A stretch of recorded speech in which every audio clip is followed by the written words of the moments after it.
Hi, I'm the Amazon farmer. Where's all the farming gone? Where's all the farming gone? Where's the chakra? Hmm? I'm kind of being asked about that, and the fact is, about 2 months ago, I had to come into town because I was going to start the English teaching, which I did. I did start, and that's ongoing. But then I came down sick for a couple of weeks, so I wasn't in a position to go back and work in the chakra. And after that, I had trouble getting a boat. See, I was travelling to the island on the owner's boat, the owner of the land where my chakra is, and his boat's rotten to the core, and it started leaking water and leaking more water and leaking more water to the point where the boat wasn't viable anymore, and I was struggling to find any other boat. I did actually go to the chakra yesterday, and after 2 months, it's just completely overgrown. It was quite heartbreaking to see. But I should be starting back there again in a couple of weeks, getting the place back in shape, and I'll be making videos about the progress with that as well. In the meantime, I'm in town, and I'd like to make more videos about the town. I have every intention of making more videos about this town, the community here. But other things keep getting in the way. The fact is, my channel's called the Amazon Farmer. But if my channel was called the Bus Driver, I wouldn't keep posting videos about what it's like driving a bus.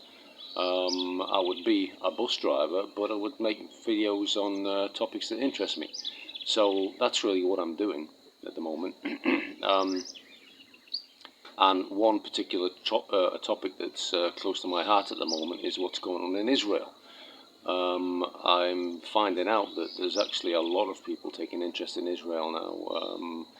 Obviously, we have the internet. There's a lot of information available on the internet, but we had the internet 20 years ago. I mean, people didn't take an interest in Israel then. People are taking an interest now because of the the brutality of the situation, the war crimes being committed by the Israeli state, and the support they're getting from around the world.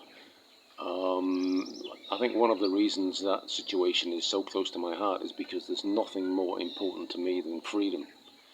And I'm starting to empathise a lot with the Palestinian people because they don't have any of the freedom that I have.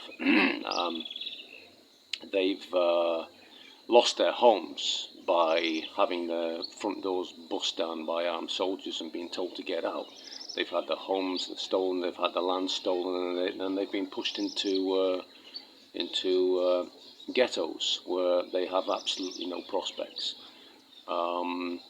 So yeah, I'll be making another 2 videos on Israel. The next one will be about the history, the 20th century history specifically, about how Israel's got to where it has today, and then the final video we'll be making will be kind of my belief as to what's really happening there. So yeah, I'm making videos like that. You also must appreciate that I don't have any equipment to speak of other than my cell phone. I'm even trying to get hold of a remote microphone for the cell phone, because at the moment I have to position myself close to the phone for the battery to pick up what I'm saying.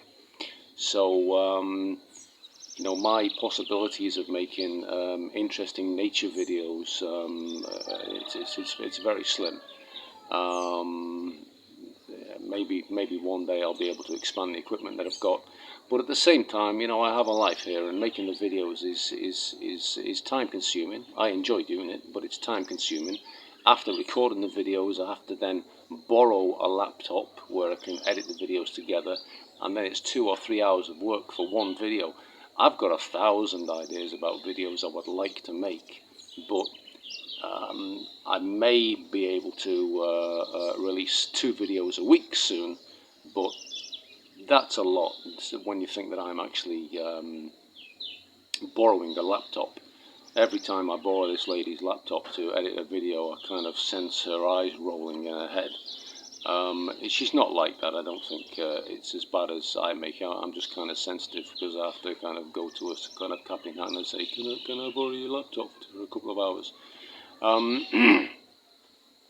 So yeah, I will continue to make videos on topics that I'm interested in, but there will be videos about the town, and when I can get back to the chakra, there'll be videos about the chakra as well. The only other thing I want to add on today is a special little treat. This is something I managed to get a video of this morning. Can you make out what it is? It's not easy to make out now, but it's going to start moving in a minute, and then you'll be able to see better. You see that there? That's a three-toed sloth that we happened to come across this morning. A wonderful, wonderful creature, one of the best creatures I've come across while I've been down here. A three-toed sloth, and it's been left in peace in a tree. I've seen a sloth being carried about by